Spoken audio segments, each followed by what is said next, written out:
guys, so ngayon namalengke kami ng umaga ni Vanessa na hindi ko na ipakita dahil nga yan magluluto si Vanessa ng sinigang at saka buttered shrimp. magalaw ka muna ng buttered shrimp. Ouch! So ako naglalagay ng pet yun mga ka-my-friend. Alas 8 na kami pero diretso kami ng palengke. Namalengke kami ni Vanessa. Kami muna magluluto or si Vanessa muna magluluto mga ka-my-friend para makaikot tayo ng sabaw na magluluto siya ng sinigang din. Yung dati kasi is sinigang. Ano me? Oo.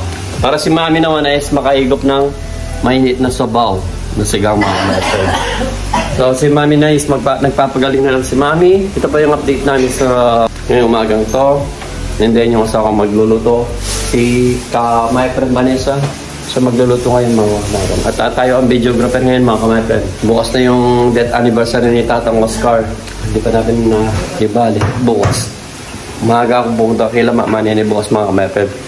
And then bali papasundo ko na lang si Vanessa at saka si Gian at saka yung mga bata dito para pumunta ng Benedicto. Ako maaga kasi ako tutulong doon. Alam mo naman sa Benedicto mga ka-my-friend, pag may occasion, talagang maaga silang nagigising at naghihiwa ng mga nagpre-prepare ng mga iluluto nila mga ka-my-friend. Bukas maaga tayong pumunta doon. Pikulim, tsak baka 5 or 6 alis lang ako bukas.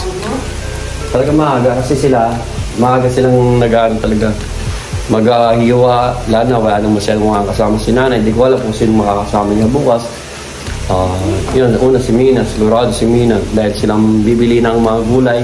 Silang dalawa ni Pusa, yung mga ka-my-friend. And then bukas update ko na kayo sa mga ganap sa Benedicto mga ka-my-friend. So that anniversary nito. Ha? Kailan na ka maliligo? Oo, doon na lang kung maliligo ka.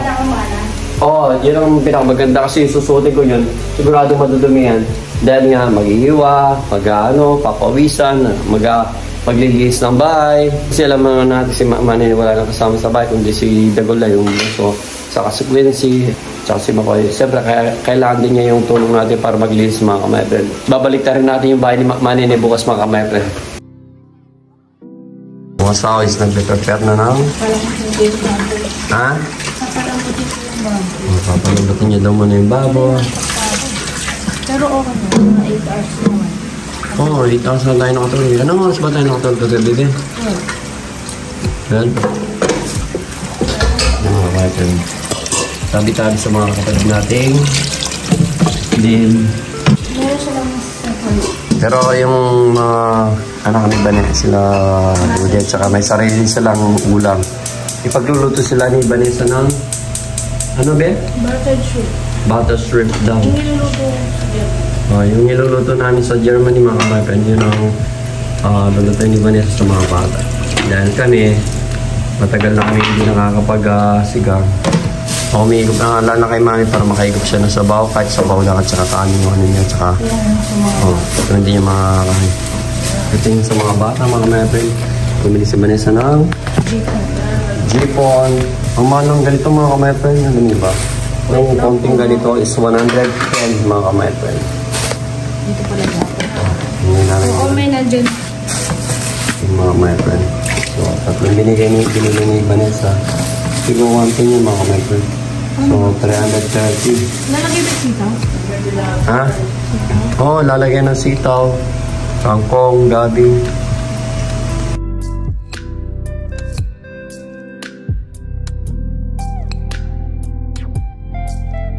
Ito yung sitaw para sa sigang mga ka-my-friend. Sitaw na sa Germany. 4 na piraso lang, mahal ko ng 2 euro mga ka-my-friend. Kung lalo na sa kangkong mga ka-my-friend, kahit tanong nyo si Vanessa, yung kangkong doon, 4 na tangkay lang yata. Nakamahal. Napakamahal, 2 euro, grabe. May gadget na tayo mga ka-my-friend. CD of course. Ako naman ang si Vanessa. Para makapagkape muna tayo mga ka-my-friend. Pawis na pawis ang asawa mo. May kasabay kahit umaga. Yung mga kape na ng mga ka-my-friend. Yan yung mga kape na mga coffee. Bakal yung kutsara namin.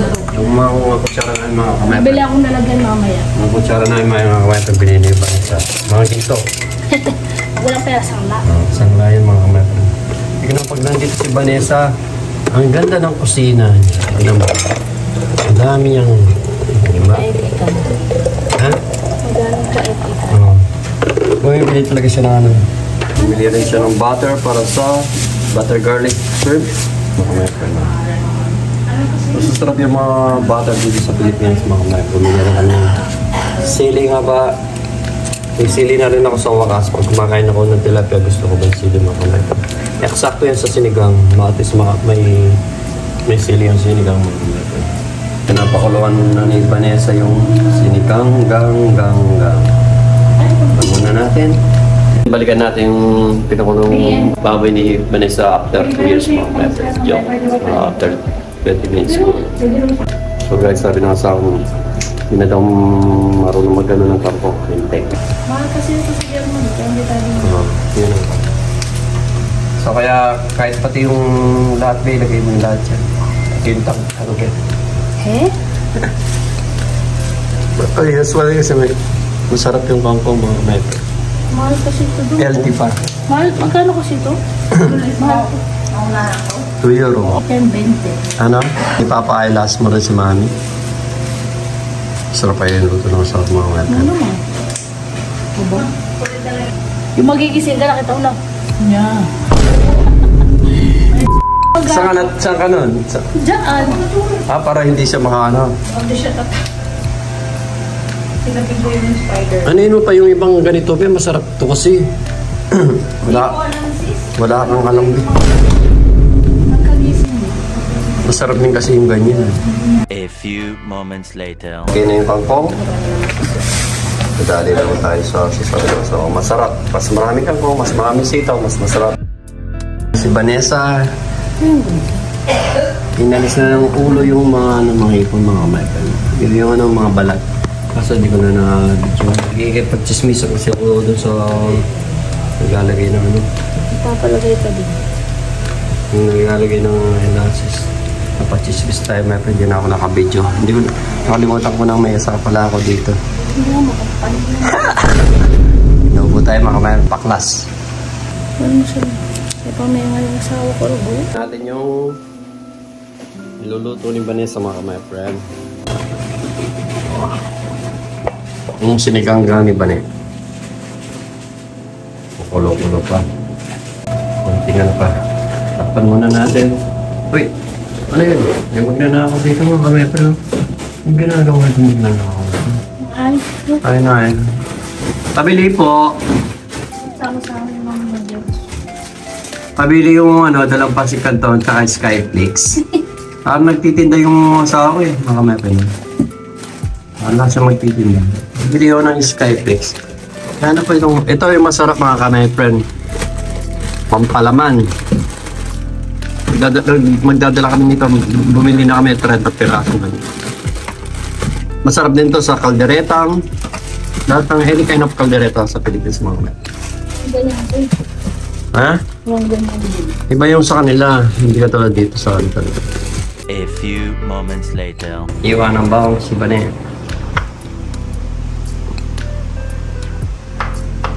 Parang hirap na hirap sa pag-iiwa. Pawis na pawis yung sa... Okay, tignan muna natin yung yung karne kung malambot na.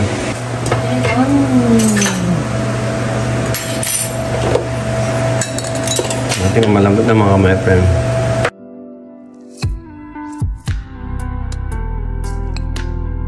Nilagay agad yung butter mga my friend. Hindi man niya ako inintay.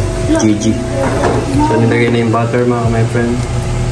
Dahil butter shrimp nga yung lulutoy. Hindi niya ako inintay mga my friend. Epan. Hindi siya inintay mo ba? Ano nga? Gusto mo mabas? Mabas ka ng 3 kakatao. Subscriber mo 1,000 to 2,000 pagkatapos magbabas eh 3,000. Yung mga kamay, friend. Ano yan? I-explain mo, eh. Garlic. Hindi ko na yung garlic. Hindi pa sabihin, hindi pa. Ganong reklamo naman ito? Ano naman yan? Wala. Cheddar, hindi chess. Gusto ko siya. Kakaepan. Oh, yellow mga my friend yung bawang.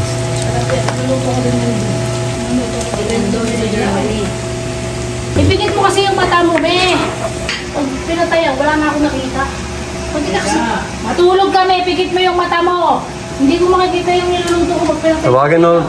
Tawagin mo, me, Edison. Kung nga nung uwi ka, gusto mo Edison. Ganun ba? Namimiss din ako ni Mami minsan. Crush kasi ako ni Mami. Crush na crush ako. Manahilo na naman daw si Mami. Tulog ka nga kasi, parang di ko mahilo. Sabi ko, mga Vanessa Maya, magluto siya ng sinigang para makakaikop tayo ng sabaw. Wala nga si ate. Malis. Sarap yan mga my friend. Butter, shrimp butter. Ito naman yun. Babalatan mo na. Maganda, ibibili ko rin si Makmani na ng kahit kalahating kilo na lang. Ipon para pakain din sila ng mga hipon. Sarap din yung hipon pag madalo ng mga nag-orange agad mga kumapin. Yan ang specialty ni Vanessa pagluluto. Garlic and butter and shrimp. At nilagyan po ng garlic powder. Hindi na kayo mga kamay friend. Yung asawa ko may na yung boses niya. Pero singer rin. Sa kubeta. Si Mami nakakaigalan niya. Madami pa siyang problema. Pero marami pa siyang problema mga kamay. Ganun talaga sa pag natin. Ang bang na may mga kamay friend. Yan nilagyan na ng a little bit. Boom my friend. Yan. Sarap pa yan, be? Oo naman. Oo naman daw. Bakit hindi? Ha? Kasi at ang may takot na rin kasi yung piano pag nasa kwarto siya mga kamepel. Kaya gusto niya sa sala na maraming tao, may mga tao. Uy, sarap. Mapapasana ako. Ganitong kasarap sa Pilipinas mga kamepel. Kahit anong lutuin mo, masarap. Di katulad sa Germany. Okay mga kamepel, check muna natin yung sinigang ni Bania. Opsala! Tayo mag-check ng sinigang. Gusto ko, sabi ng ganun ko. Gasmilyo. Tingnan natin ngayon mga my friend kung malambot na yung baboy usually malambot na kanina pa eh. Yung gabi is konti pa. Yung baboy malambot na talaga. Sakto lang yung baboy sa at saka gabi. Sabay lang sa paglambot ng kumeta. Ito naman, si Miss Minchin, Miss Chili Garlic. Cheese.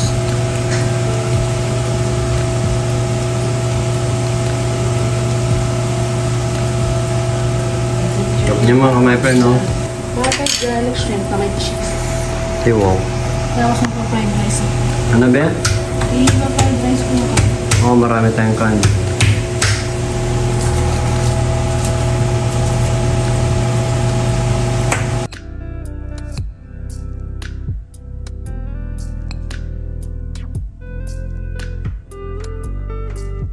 So yun mga my friend, luto na yung... Ano ito ba? Nakalimutan ko. Butter shrimp daw. So magluluto si Vanessa ng fried rice. Sayang kasi yung kanin nalamig. Kailangan niyang lutuin. Ano? Naku, Diyos ko Lord. Itak mo na ni Vanessa. Bus yun pa. Makatikin? Sa akin pa. Siyang titikin. Para lang siya matabang. Sarap mga kamay, mapapasigaw ka sa sarap. Ang sarap. Basta't butter and garlic shrimp si Vanessa magaling. Yan na. Ginawa siya. Sarap din. Siya? Ang sarap ng butter chili garlic mo. Yeah. So yan mga my friend. Kaso ibabaw lang kasi basta ito natin. Ba't di mo pa ilagay lahat eh?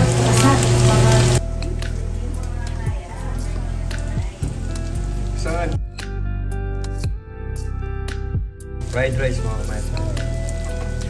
Tuloy-tuloy na nagsahin na rin si Vanessa. Kanin, rice. Sinigang. Nahintayin lang natin kung lumambot yung sitaw. chili, garlic shrimp, garlic butter shrimp. Hirap. So, mamaya lalagyan natin yung konting lambot lang ito mga kamepo. A few moments later. Tignan na natin yung sinigang ni Banet. So, tignan na natin. So, pwede na natin nilagay siguro yung kangkong mga kamaypet. Ang kangkong. Bao. So, nilagyan na natin ng mix mga kamaypet. Sinigang with gabi. Yan. Nilagyan na natin ng sinigang mix with gabi. Then, lagay na natin yung kangkong.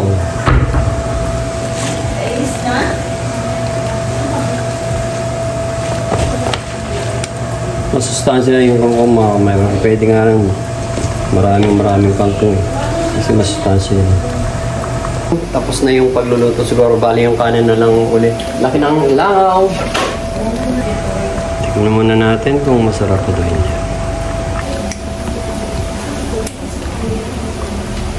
Malasa na. Parang matabang siya. Dagdagan natin ang kasi mga kamaypren. A few moments later. Ano lahat mga kamaypren? Yung sinigang natin. Garlic. Nautal ako sa ganyan. Yan. Tapos na yan. Bye! Sira ako na siniya. Yun lang daw. Ang ganda. So, thanks for watching mga kamaypren.